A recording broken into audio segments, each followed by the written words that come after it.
জুলাই গণঅভ্যুত্থানের পর থেকেই চরম টানাপোড়েনে ঢাকা-দিল্লি সম্পর্ক, যার প্রভাব পড়েছে বাংলাদেশিদের ভারত ভ্রমণেও বন্ধ আছে পর্যটক ভিসা। ইউরোপের বেশ কয়েকটি দেশের মিশন নেই ঢাকায়, ফলে দিল্লি গিয়ে ভিসা নিতে হয় বাংলাদেশিদের। এসব সংকট সমাধানে বছরখানেক আগে দিল্লিতে থাকা ইউরোপের বিভিন্ন দেশের মিশন প্রধানদের ঢাকায় আমন্ত্রণ জানায় বাংলাদেশ। সেখানে বাংলাদেশিদের জন্য ভিসা সেন্টার দিল্লির বদলে অন্য কোথাও স্থানান্তর কিংবা সম্ভব হলে ছোট পরিসরে হলেও কনসুলার সেবা ঢাকায় চালুর অনুরোধ ছিল প্রফেসর ইউনূসের।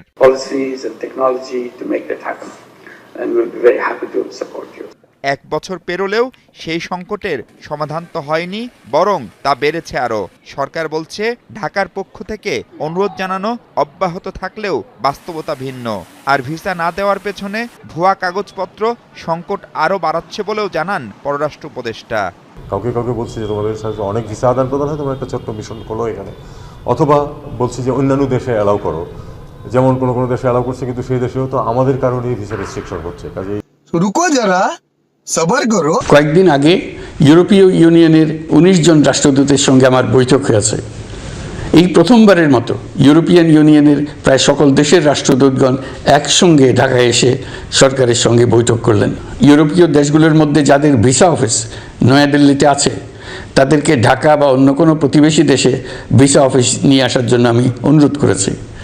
আমি বলেছি, ইউরোপীয় দেশগুলোর বিশ্ববিদ্যালয়ে ভর্তির জন্য অনেক বাংলাদেশি শিক্ষার্থীর ভিসা পেতে সমস্যা হয়। তারা যদি ভিসা সেন্টার ঢাকায় নিয়ে আসেন, তাহলে আমাদের ছেলে মেয়েদের ভোগান্তি কমে যাবে।